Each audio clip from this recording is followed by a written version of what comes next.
À partir de ces cellules donc myoépithéliales, un phénotype un peu variable, un peu épithélial parce qu'associé à l'épithélium, mais aussi qui exprime des protéines comme la vimentine et la desmine, surtout un marqueur musculaire, et qui peuvent être à l'origine se développant dans cette partie-là du système des glandes exocrines, des tumeurs qu'on appelle les tumeurs mixtes ou encore les adénomes pléiomorphes. Pléiomorphes avec des aspects morphologiques variés, un peu épithélial, un peu musculaire, enfin un peu conjonctif, vous verrez ça plus tard. La cellule qui est à l'origine des tumeurs, parmi les plus fréquentes des tumeurs de la parotide, c'est la cellule myoépithéliale. Donc c'est très bien de connaître toutes les autres cellules, les cellules des acinies, les cellules des canaux excréteurs, qu'il y a parfois des cellules sébacées qui peuvent donner des tumeurs sébacées, qu'il y a les cellules des canaux striés, qu'il y a les cellules stratifiées qui peuvent être à l'origine d'un certain nombre d'éléments, mais la cellule qui, pour la pathologie tumorale, est sans doute la plus importante, c'est cette cellule myoépithéliale qui est à l'origine des adénomes pléiomorphes. Ce n'est pas la seule cellule particulière, il y en a d'autres, et parmi les autres cellules particulières, une cellule dont on vous a peut-être déjà parlé dans une autre glande. Quelqu'un vous a fait l'histologie de la thyroïde ou ça ne vous est pas encore tombé sur le nez? Bon, ça viendra alors. Des cellules qu'on appelle les oncocytes, qu'on trouve dans différents territoires.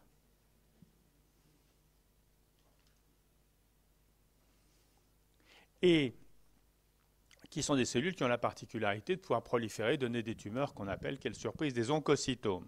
Eh bien, il peut y avoir des oncocytomes dans les glandes salivaires, le point principal étant que ces cellules oncocytaires sont des cellules extrêmement riches en mitochondries, ce qui fait que lorsqu'il en existe quelques-unes de façon physiologique ou encore plus pathologique, on voit quoi? On voit des nappes de cellules d'aspect épithélial avec un cytoplasme très fortement éosinophile. Donc, à savoir aussi, mais les oncocytomes des glandes salivaires étant beaucoup plus rares que les tumeurs mixtes, si vous le voulez bien, on va dire que l'essentiel des éléments complémentaires à apprendre à la description histologique de base, celle qui vous permet de briller aux enseignements dirigés ou le soir au coin du feu si vous passez à vos amis des photos d'histologie, ce que je vous suggère vigoureusement de faire si vous voulez vous trouver tout seul le soir, vous pourrez donc rajouter ces différents éléments dominés par la cellule myoépithéliale. Que dire d'autre? Pas grand-chose, sauf que il existe des hétérotopies salivaires. On peut trouver de façon très banale dans la région cervicale ou même céphalique des petits îlots de glandes salivaires en dehors des formations principales et notamment dans des régions cervicales basses, notamment à proximité de la thyroïde et des glandes parathyroïdes. Fin du chapitre sur les glandes salivaires principales. Deuxième chapitre, la glande salivaire, entre guillemets, abdominale, le pancréas. Anatomie, là je gâche qu'on vous l'a déjà faite, l'anatomie du pancréas. Cette glande qui doit son nom à ce qu'on fait qu'elle est terriblement charnue, totalement faite de chair, barre transversalement l'abdomen entre, en gros, le cadre duodénal et la rate, qui est à l'autre bout, au-delà de l'épiplon pancréatico-splénique, qu'on appelle peut-être encore comme ça. Bon. Pour nous, que dire? Cette glande anatomiquement individualisée, qui a une forme tout à fait particulière, une tête, etc., présente des lobules. Ça se voit dès l'aspect macroscopique, et ça correspond au fait que l'essentiel de la structure du pancréas est celui d'une... J'ai dit l'essentiel, hein, pas tout le fond de la description. Mais l'essentiel de la structure du pancréas correspond, et c'est ce qu'on voit dans une première approche, à une glande de type exocrine. Pourquoi exocrine? Parce qu'il y a des systèmes de canaux excréteurs qui vont se drainer dans le cadre duodénal, moitié de D2, et que deuxièmement, cette glande exocrine, elle est lobulée, parce qu'on voit très bien à la surface du pancréas qu'il y a des lobules. Dès le jeune âge, même chez le tout petit, des lobules relativement bien visibles, un pancréas qui est relativement aplati, fin, tranchant, etc. De façon tout à fait caractéristique. Ce qu'on voit le plus facilement de la structure du pancréas, au plan anatomique général comme au plan histologique, c'est son aspect exocrine. pour le système des canaux excréteurs, un mot anatomique principal, en dehors des descriptions, etc., c'est aussi la présence de variations, la variabilité, les variations anatomiques dans l'organisation du système des canaux excréteurs. Ça n'est pas du registre de l'histologie, je ne vous en parlerai pas plus. La structure histologique du pancréas, c'est celui d'une glande qui est avant tout exocrine, mais dont vous savez bien sûr qu'elle est également endocrine. Comment ça se présente au microscope? Eh bien, à faible grossissement, on voit très clairement qu'il y a des lobules. On voit qu'il y a des lobules, que ces lobules sont séparés par une trame conjonctive, et que dans cette trame conjonctive, on trouve des formations d'aspect variable. Certaines sont des vaisseaux sanguins, mais d'autres sont, on n'aurait aucun doute en allant se mettre dessus à fort grossissement, des canaux excréteurs. Donc ce qu'on voit, c'est des lobules relativement denses, compacts, parfois des petits canaux à l'intérieur, ou des canaux comme ceci visibles à l'intérieur, égale canaux intralobulaires, et deuxièmement, un espace interlobulaire avec des canaux extralobulaires, qu'on voit d'autant mieux que dans certains cas comme ici, ils sont anormalement distendus. Très bien. Particularité, est-ce qu'il y en a? Oui, il y en a deux qui doivent aider à distinguer ça d'une structure d'une glande salivaire d'en haut, si je puis dire. Cette glande salivaire d'un peu plus bas, pourquoi est-ce qu'on peut la distinguer dès le faible grossissement? Premièrement, parce que les lobules ont une forme spéciale. Et on insiste en histologie depuis fort longtemps, c'est même devenu un des éléments classiques, même si, comme d'habitude, il faut prendre ça avec modération. Est constitué de lobules qui ne sont pas vraiment arrondis de façon parfaite, mais qui présentent souvent des angles aigus. Des angles aigus qui ne sont pas sans rappeler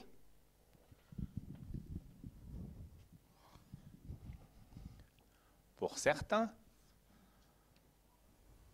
lorsqu'ils sont très typiques, les fameux coins de l'écriture cunéiforme.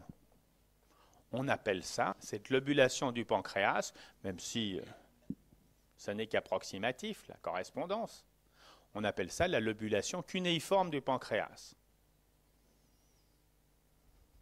Une glande compacte, manifestement exocrine avec des canaux excréteurs, avec une lobulation cunéiforme, ça a très forte chance d'être le pancréas, ce d'autant que normalement, physiologiquement, il n'y a pas d'infiltration graisseuse à l'intérieur des lobules. Ce qui fait que si vous regardez sur cette diapositive, tiens, elle paraît moins au point sur l'écran que sur l'ordinateur. Si vous regardez à l'intérieur des lobules, vous voyez un aspect un peu compact, homogène. Vous n'avez pas ces petits trous blancs qu'on avait sur les précédentes qui correspondent aux adipocytes. Donc au passage, quelqu'un qui a un peu l'habitude reconnaît un pancréas en moins de 30 secondes. Hein. Rien que sur le faible grossissement. On le reconnaît d'autant mieux qu'on va aller chercher au fort grossissement les éléments caractéristiques de, premièrement, la composante exocrine du pancréas. On viendra dans un deuxième temps sur le pancréas endocrine. À fort grossissement, que voit-on? Eh bien, on voit qu'à l'intérieur des lobules, l'essentiel est constitué ici par des cellules épithéliales. On oublie ça pour un petit instant, même si ça fait partie, bien sûr, du diagnostic. Sauf que c'est la partie endocrine. On voit que l'essentiel du parenchyme pancréatique, l'essentiel des lobules pancréatiques, à côté des espaces ici extralobulaires qui sont bordés par un revêtement prismatique simple qui sont des canaux excréteurs et pas des vaisseaux sanguins, donc on est bien dans une glande qui est au moins en partie exocrine, on voit ici qu'il y a une multitude d'acinis séreux tout à fait typiques. Et c'est au niveau des acinis séreux du pancréas exocrine, voici ici un autre aspect au faible grossissement, vous voyez la lobulation cunéiforme. Ce n'est pas si mal vu quand on a de la chance. Hein. On a bien des angles très aigus, un aspect très compact, des canaux excréteurs visibles à droite à gauche, mais il y a aussi des vaisseaux sanguins, et à l'intérieur des lobules, des acinis exocrines tout à fait typiques. Et c'est au niveau du pancréas qu'il faut savoir que se situe le type de description des acinis séreux version première année, avec la basophilie extrêmement marquée au pôle basal égal ergastoplasme égale synthèse protéique, et les grains imogènes acidophiles au pôle apical,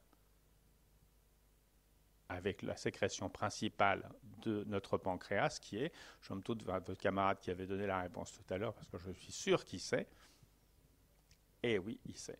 Encore gagné. Merci. Amylase pancréatique. Amylase égale digestion, égale le côté glande salivaire intra-abdominal. Est-ce qu'il y a des choses à rajouter là-dessus? Oui. Premièrement, au passage, de dire que le type de description de sécrétion séreuse est là, ça veut dire qu'il y en a qui sont moins marqués dans d'autres territoires du corps. Et souvenez-vous de la parotide de tout à l'heure. Très honnêtement, la basophilie du pôle basal et l'acidophilie, si je ne vous l'ai pas trop décrite, c'est qu'on la voit à peine. Donc le caractère séreux d'une glande peut être moins affirmé que ce que c'est au niveau du pancréas.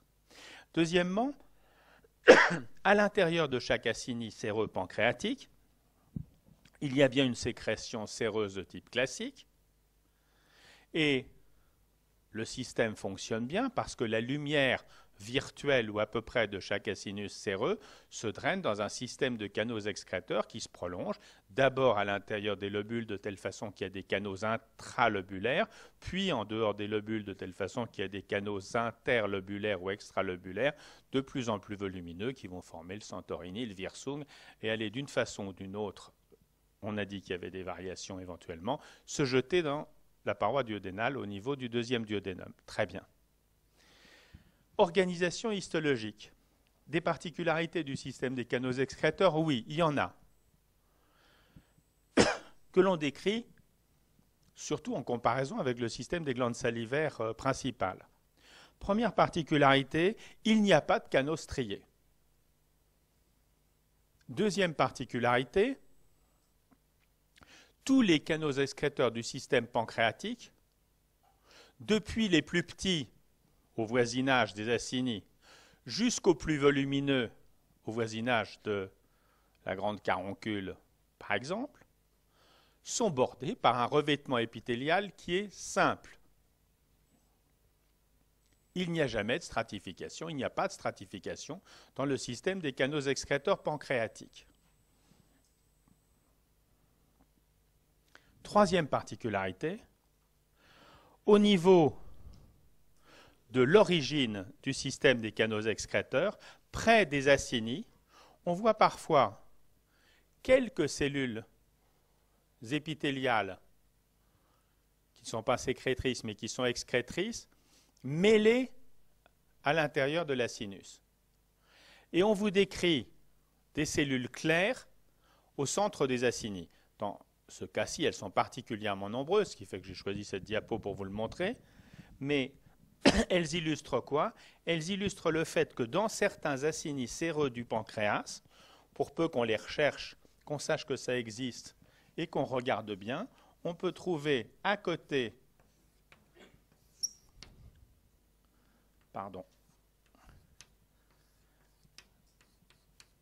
de nos cellules épithéliales sécrétrices que je vais vous dessiner ici, avec la basophilie du pôle basal et tout le reste. Ici, limite périphérique des cellules. Ici, la partie centrale. Les limites cellulaires intermédiaires pas forcément bien visibles. Voilà notre acinus. La basale en périphérie.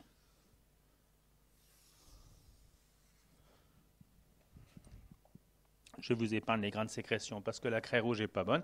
Eh bien, on décrit qu'on peut trouver au centre de la structure acineuse, ou plutôt au centre de la structure acineuse, des cellules au cytoplasme clair qui correspondent aux premières cellules du système excréteur et qu'on appelle les cellules centro-acineuses.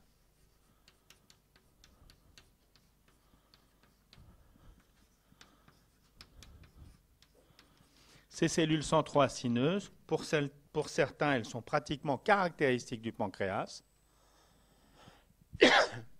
parce qu'on en voit relativement fréquemment au milieu des acinies. Pour d'autres, dont je suis, elles n'ont en fait rien de spécifique et on peut en trouver même dans d'autres glandes exocrines. Donc, on les retient surtout parce qu'elles sont décrites dans la littérature comme une cellule particulière qui est le début du système des canaux excréteurs à l'intérieur de structures acineuses. Ça n'a rien de choquant en soi, ça n'a rien de bouleversant en soi parce que, rappelons-le, le système exocrine ne peut fonctionner que si les formations sécrétrices, justement, se drainent dans un canal excréteur. Donc ça n'a rien de surprenant qu'il y ait une interface et qu'on puisse trouver des cellules plutôt excrétrices à côté des cellules sécrétrices. Le reste de la description des canaux excréteurs peut se résumer ou se balayer d'un seul mot suivant la façon dont on veut le faire. Des canaux excréteurs, il y en a des petits, il y en a des gros, il y en a des plus gros, il y en a des très gros dans l'espace interlobulaire, ils viennent encore plus gros au fur et à mesure qu'on se rapproche du duodénum. Le point commun, c'est que des plus petits aux plus gros, lorsqu'on va regarder à plus fort grossissement la paroi du